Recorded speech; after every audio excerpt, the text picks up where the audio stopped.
మన Chiranjeevi vascular and multi speciality hospital దేశంలోనే best vascular and endovascular facilities and all multi speciality care.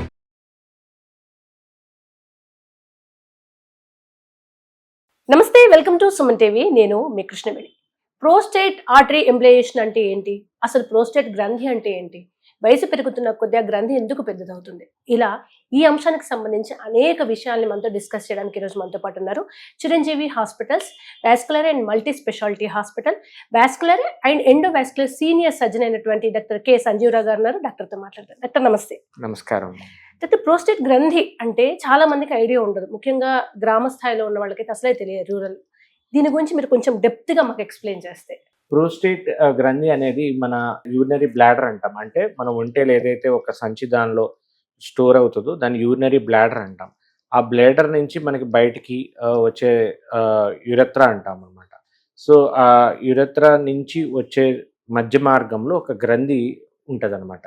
దీని function ఏంటంటే మనకి సెమెన్కి fluid add చేస్తూ ఉంటుంది ప్రోస్టేటిక్ సెక్రేషన్. ఇది నార్మల్గా యుక్త వయసులో జనరల్గా దీనికి ఈ సెమెన్కి అంటే మన స్పర్మ్స్కి వచ్చే లూబ్రికెంట్కి ఇవన్నీ యాడ్ ఆన్ ఇస్తూ ఉంటుంది.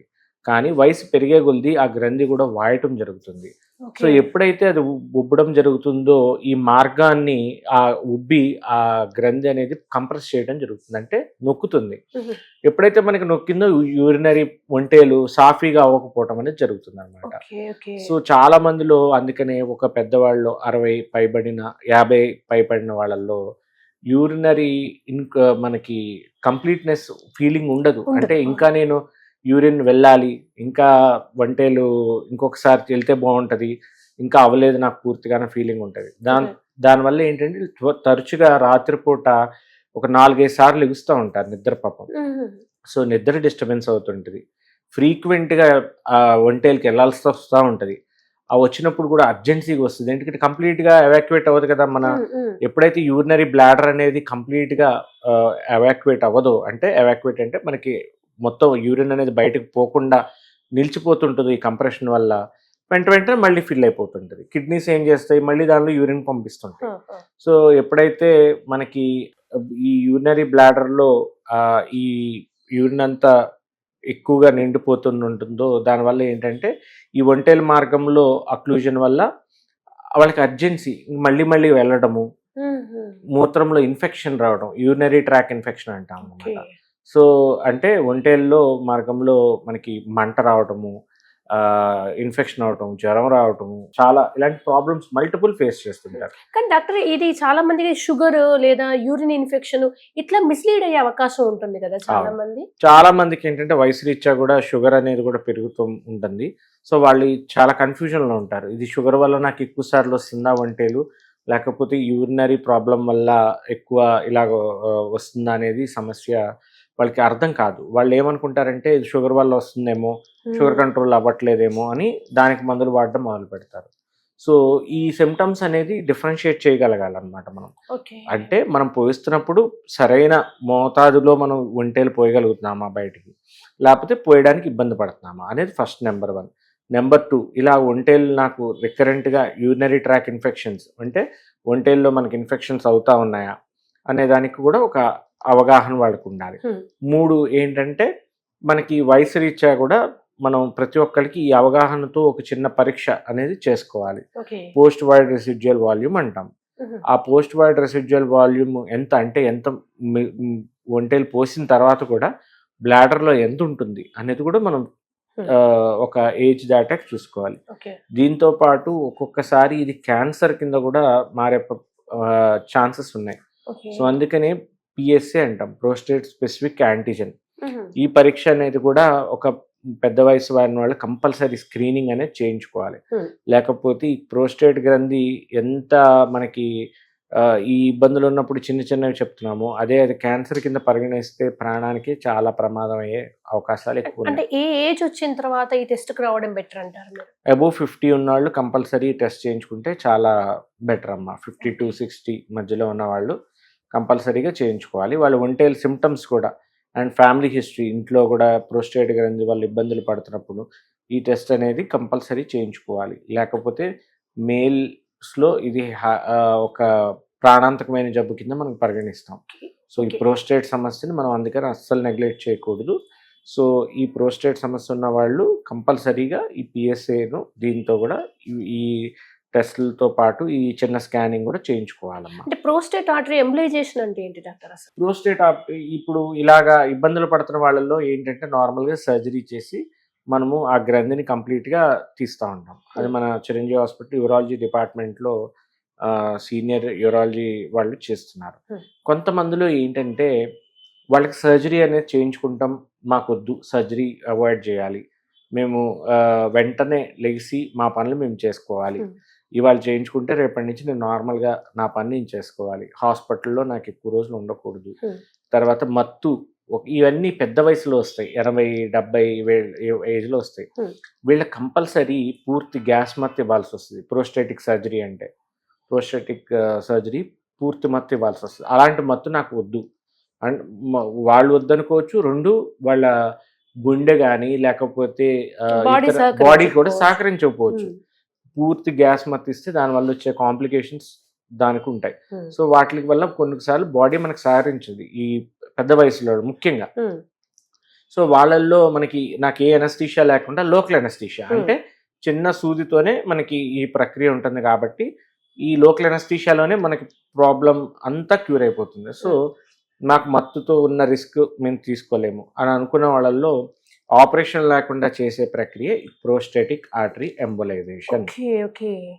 సో దీనిలో మెయిన్ కాన్సెప్టే చాలా మందికి అర్థం చేసుకుంటే చాలా సులువు. దీన్ని వాళ్ళు అర్థం చేసుకుంటాం. ప్రోస్టేటిక్ గ్రంథికి ఏదైతే రక్త ప్రసరణ సప్లై చేస్తున్నాయో రక్తనాళాలు, అవి రక్త ప్రసరణ ఇవ్వబట్టే కదా అవి పెద్దగా అయింది గ్రంథి. సో మనం ఏం చేస్తామంటే ఆ గ్రంథికి వెళ్ళే రక్తనాళాలని సెలెక్టివ్గా చూసుకొని ఆ రక్తనాళాలను మాత్రమే సెలెక్టివ్గా మనం బ్లాక్ చేస్తాం. అంటే ఎప్పుడైతే మనం ఒక చెట్టుకి నీరు పోయినప్పుడు ఏమవుతుంది, చెట్టు ఆ కొమ్మ ఎండిపోతుంది. అలాగే ఇప్పుడు ఎప్పుడైతే మనం రక్తం ఆపేమో, ఆ గ్రంథికి రక్తం ఆపుతున్నామో అది గ్రంథి షింక్ అయిపోతుంది అనమాట. అంటే చిన్నదైపోతుంది, వెంటనే సైజ్ తగ్గిపోతుంది. ఎప్పుడైతే సైజ్ తగ్గిందో దానివల్ల వచ్చే మార్గాన్ని ఇప్పుడు అది నొక్కుతుంది కదా, ఆ యూరినరీ మార్గం కూడా ఓపెన్ అప్ అయిపోతుంది. ఓపెన్ అప్ అవడం వల్ల వాళ్ళకి సిమ్టమ్స్ అన్ని తగ్గుతాయి. సార్ ఇక్కడ మీరు అనస్థీషియా ఇవ్వము అంటున్నారు. చాలా మంది తెలియని పేషెంట్స్ ఇప్పుడు ఇది చూసిన వాళ్ళు ఏమనుకుంటారంటే పెయిన్ ఉంటుందా ఈ ట్రీట్మెంట్ జరుగుతున్నప్పుడు అనుకుంటారు. పెయిన్ బేరబుల్ అసలు ఉంటుందా ఉండదా? అస్సలు పెయిన్ అనేది ఉండదమ్మా. ఎందుకంటే ఇది మనం చేసేది ఓన్లీ చిన్న సూదుతోనే లోపలికి వెళ్ళి రక్తనాళంలోంచి వెళ్తాం. రక్తనాళంలో మనకు లోపలికి వెళ్ళినప్పుడు వాళ్ళకి పెయిన్ ఏం తెలియదు. ఎప్పుడైతే మనం సూది గుచ్చే దగ్గర కూడా లోకల్ అనస్థీషియా అక్కడ వరకు ఇస్తాం, ఓన్లీ ఆ కాలు వరకు. సో దానివల్ల కూడా వాళ్ళకి ఏం పెయిన్ తెలియదు. సో ఎప్పుడైతే మనము అది అక్లూడ్ చేసినప్పుడు మాత్రం కొంచెం వాళ్ళకి లోపల ఏదో జరిగినట్టు తెలుస్తుంది. బట్ మేజర్గా పెయిన్ అనేది ఏమీ ఉండదు, వాళ్ళు చాలా పెయిన్ ఫ్రీగా ఉండొచ్చు. ఈ ప్రోస్టేట్ గ్రంథి ప్రాబ్లం వచ్చినప్పుడు మూత్రపిండాలకు కూడా ఏదైనా సమస్య వచ్చే అవకాశం ఉంటుంది, ఎందుకంటే యూరిన్ ని పంప్ చేయడం ఇంటర్లింక్ అయి ఉంటుంది కదా. ఎప్పుడైతే మనం ఈ ప్రోస్టేట్ గ్రంథి అనేది పూర్తిగా బ్లాక్ ఎక్కువ అవుతుందో అది హైడ్రోయూరిటరోనెఫ్రోసిస్ కూడా దారితీసే ఛాన్సెస్ ఉంటాయమ్మా. అంటే ఆ యూరినరీ ఎప్పుడైతే ఆయన బయటికి వెళ్ళట్లేదో ఇన్ఫెక్షన్స్ ఛాన్సెస్, తర్వాత అది ఆ ప్రెషర్కి కిడ్నీస్ కూడా ఎఫెక్ట్ అయ్యే ఛాన్సెస్ ఉంటాయి. మనం అందుకని వీళ్ళు ఒంటేలు సరిగ్గా పోయినప్పుడు ఏమవుతుందంటే కిడ్నీ మీద కూడా ప్రెషర్ పడుతుంది. నాట్ ఓన్లీ ఇన్ఫెక్షన్ ఒకటే కాదు, కిడ్నీ యొక్క ఆర్కిటెక్చర్ కూడా దెబ్బతింటది. దానివల్ల కిడ్నీ కూడా పాడే ప్రమాదం ఉంటుంది. సో అందుకని ఇవన్నీ లోవర్ యూరినరీ ట్రాక్ సిమ్టమ్స్ అంటాం, LUTS లట్స్ అంటాం అన్నమాట. సో ఇలాంటి ఉన్న వాళ్ళల్లో కంపల్సరీగా మనము దీనికి ట్రీట్మెంట్ అనేది చేయటం జరుగుతుంది. ఇప్పుడు మగవాళ్ళు సాధారణంగా ఇదంతా 50-60 అబోవ్ వాళ్ళదేలే మా సమస్య కాదని రిలాక్స్ అవుతారు. ఒకవేళ ఇటువంటి సిమ్టమ్స్ ఉన్నా కూడా ఇది మాకు రాదు అనుకుంటారు కదా. అసలు ఏ సిమ్టమ్స్ ఉంటే ఒకవేళ ఈ సమస్య అయ్యి ఉండొచ్చు అనుకోవచ్చు? చాలా మంచి ప్రశ్న అమ్మా. చాలా మంది ఏంటంటే ఇది ఓన్లీ పెద్ద వయసులోనే వస్తుందేమో, మనలో అయి ఉండకపోవచ్చులే వదిలేస్తారు. కానీ ఇలాంటి సిమ్టమ్స్ ఎప్పుడైతే యూరినరీ త్వరగా పోయాల్సి వస్తుందో, లేకపోతే యూరిన్ పోసినప్పుడు మనకి పూర్తిగా ఎంటీ అయినట్టు ఫీలింగ్ లేదో, సో ఎవరిలో అయితే మనకి ఈ ప్రీవియస్గా మనకు ప్రోస్టేట్ వాళ్ళ ఫ్యామిలీ హిస్టరీలో ప్రాబ్లమ్స్ ఉంటాయి, వీళ్ళందరూ కంపల్సరీగా ఇలాంటి సిమ్టమ్స్ ఉన్నప్పుడు మనకి ఎవాల్యుయేషన్కి చేయించుకోవాలమ్మా. సో చిన్న స్కానింగ్లోనే మనకి ఎవాల్యుయేషన్ అవుతుంది. ఒకవేళ ఆ ప్రోస్టేట్ సమస్య లేకపోతే వేరే సమస్య అయి ఉండొచ్చు కూడా. ఒక్కొక్కసారి ఏముంటుంది, యూరినరీ ఇన్ఫెక్షన్స్ కూడా కామన్. ఉంటాయి. ఇప్పుడు కొంచెం ఏంటంటే మనం బయటికి థియేటర్స్ కానో ఎక్కడికైనా వెళ్తుంటాం బయట, లేకపోతే ట్రావెలింగ్ లో ఎక్కడెక్కడో ఆగుతుంటాం, వాటర్ సఫిషియెంట్ గా ఉండదు. కామన్ ఇప్పుడు డిహైడ్రేషన్ అనేది చాలా కామన్. ఎందుకంటే మనం వర్క్ లో ఉంటాము, సాఫ్ట్వేర్ వర్క్ అయి ఉండొచ్చు, లేకపోతే ఇతరే వర్క్ లో ఆ వర్క్ స్ట్రెస్ లో మనం పడిపోయి ప్రాపర్ గా హైడ్రేషన్ అనేది తీసుకోము. సో అది తీసుకోకపోవటం వల్ల కూడా, డిహైడ్రేషన్ వల్ల కూడా యూరినరీ సిమ్టమ్స్ అనేవి వస్తాయి, ఇన్ఫెక్షన్స్ అనేవి వస్తాయి. సో ఒకవేళ అది యూరినరీ సిమ్టమా, లేకపోతే ప్రోస్టేట్ గ్రంథి సిమ్టమా, లేకపోతే షుగర్ కూడా, యంగ్ ఏజ్ లో కూడా షుగర్ చాలా మందిలో చూస్తుంటాం. సో దానివల్ల వస్తున్న సిమ్టమా, లేకపోతే యూరినరీ వెళ్ళే స్కిన్ ఉంటుంది మన పెనిస్ చుట్టూ, ఒక్కొక్కసారి అది టైట్ స్కిన్ అయ్యి ఫైమోసిస్ అయ్యి అప్పుడు కూడా యూరిన్ బయటికి పోవడం ఇబ్బంది అవుతుంది. అలాంటి వాళ్ళలో సర్కంసెషన్ అనేది కూడా చేస్తుంటాం. సో అసలు అక్కడ ప్రాబ్లమా అనేది కూడా యంగ్ పీపుల్ చూసుకోవాలి మనం. సో చాలా మంది షుగర్ సమస్య ఉందని, ఇలాంటి ప్రాబ్లమ్స్ వచ్చిన తర్వాత కూడా యంగ్ పీపుల్లో తెలుస్తుంది అనమాట. యూరినరీ సిమ్టమ్స్ తో ప్రెసెంట్ అవుతారు. డాక్టర్ గారు నాకు రికరెంట్ గా యూరినరీ ప్రాబ్లమ్ వస్తుంది, ఇన్ఫెక్షన్ వస్తుందంటే ఎవాల్యుయేట్ చేస్తాం. అలాగా డిఫరెంట్ ప్రాబ్లమ్స్ కూడా అయి ఉండొచ్చు, బట్ దానికి ఎవాల్యుయేషన్ అనేది కంపల్సరీ చేసుకోవాలి. ఇలా ఎర్లీగా ఎవాల్యుయేషన్ చేసుకుంటే మీరు అన్నట్టు కిడ్నీకి సమస్య కాదు, వాళ్ళ ఫ్యూచర్కి ఇది క్యాన్సర్ కింద అడ్వాన్స్ స్టేజ్ కింద వెళ్లకుండా మనం ముందుగానే గమనించుకోవచ్చు. సో ఇలాంటి సిమ్టమ్స్ అన్నీ కూడా మనం ముందుగానే ఒక యూరాలజీ కానీ వాస్కులర్ సర్జన్ దగ్గరకు వచ్చినట్టయితే మనం వాళ్ళు కొంతవరకు ఎవాల్యుయేట్ చేసి, యూరాలజీ టీం కూడా ఉంటారు కాబట్టి మన చిరంజీవి హాస్పిటల్స్లో కావాల్సిన టెస్ట్లు అవన్నీ చేసుకుంటూ చూస్తాం మనం. సార్ ఇది ప్రోస్టేట్ గ్రంథి బేసిక్ ప్రాబ్లం లక్షణాలు ఎలా ఉంటాయి? బాగా సివియర్గా అయిపోయింది, క్యాన్సర్ దశకు వస్తుంది అనుకున్నప్పుడు ఏమైనా తేడాగా ఉంటాయా సిమ్టమ్స్ ఏమైనా? ఇనీషియల్ సిమ్టమ్స్లో అయితే రెండు ఆల్మోస్ట్ ఒకేలాగా ఉంటాయమ్మా. బట్ కొంచెం క్యాన్సర్లో వేరే సిమ్టమ్స్ కూడా, లైక్ వీక్నెస్ ఉండడం అని, శక్తి లేకపోవడము, తర్వాత ఇంకా మనం మందులు కొన్ని స్టార్టింగ్ స్టేజ్లో ఉన్న మందులు పెట్టినా కూడా పని చేయకపోవడం అని, ఇవన్నీ కూడా వాళ్ళకి ఇబ్బందులు కలగజేస్తాయమ్మా. ఓకే సార్, ఫైనల్గా చిరంజీవి హాస్పిటల్స్లో ఈ సమస్యకు ఎటువంటి పరిష్కారం మీరు చెప్తారు షార్ట్కట్లో ఒకసారి మా ఆడియన్స్ కోసం? దీనికి చక్కటి పరిష్కారం ఏంటంటే, ఇప్పుడు కొత్తగా వచ్చిన ప్రోస్టేటిక్ ఆర్టరీ ఎంబోలైజేషన్ అనమాట. దీనిలో కోత ఉండదు, కుట్టు ఉండదు, నొప్పి ఉండదు. చేయించుకున్న తర్వాత వెంటనే కూడా ఇంటికి వెళ్ళిపోవచ్చు.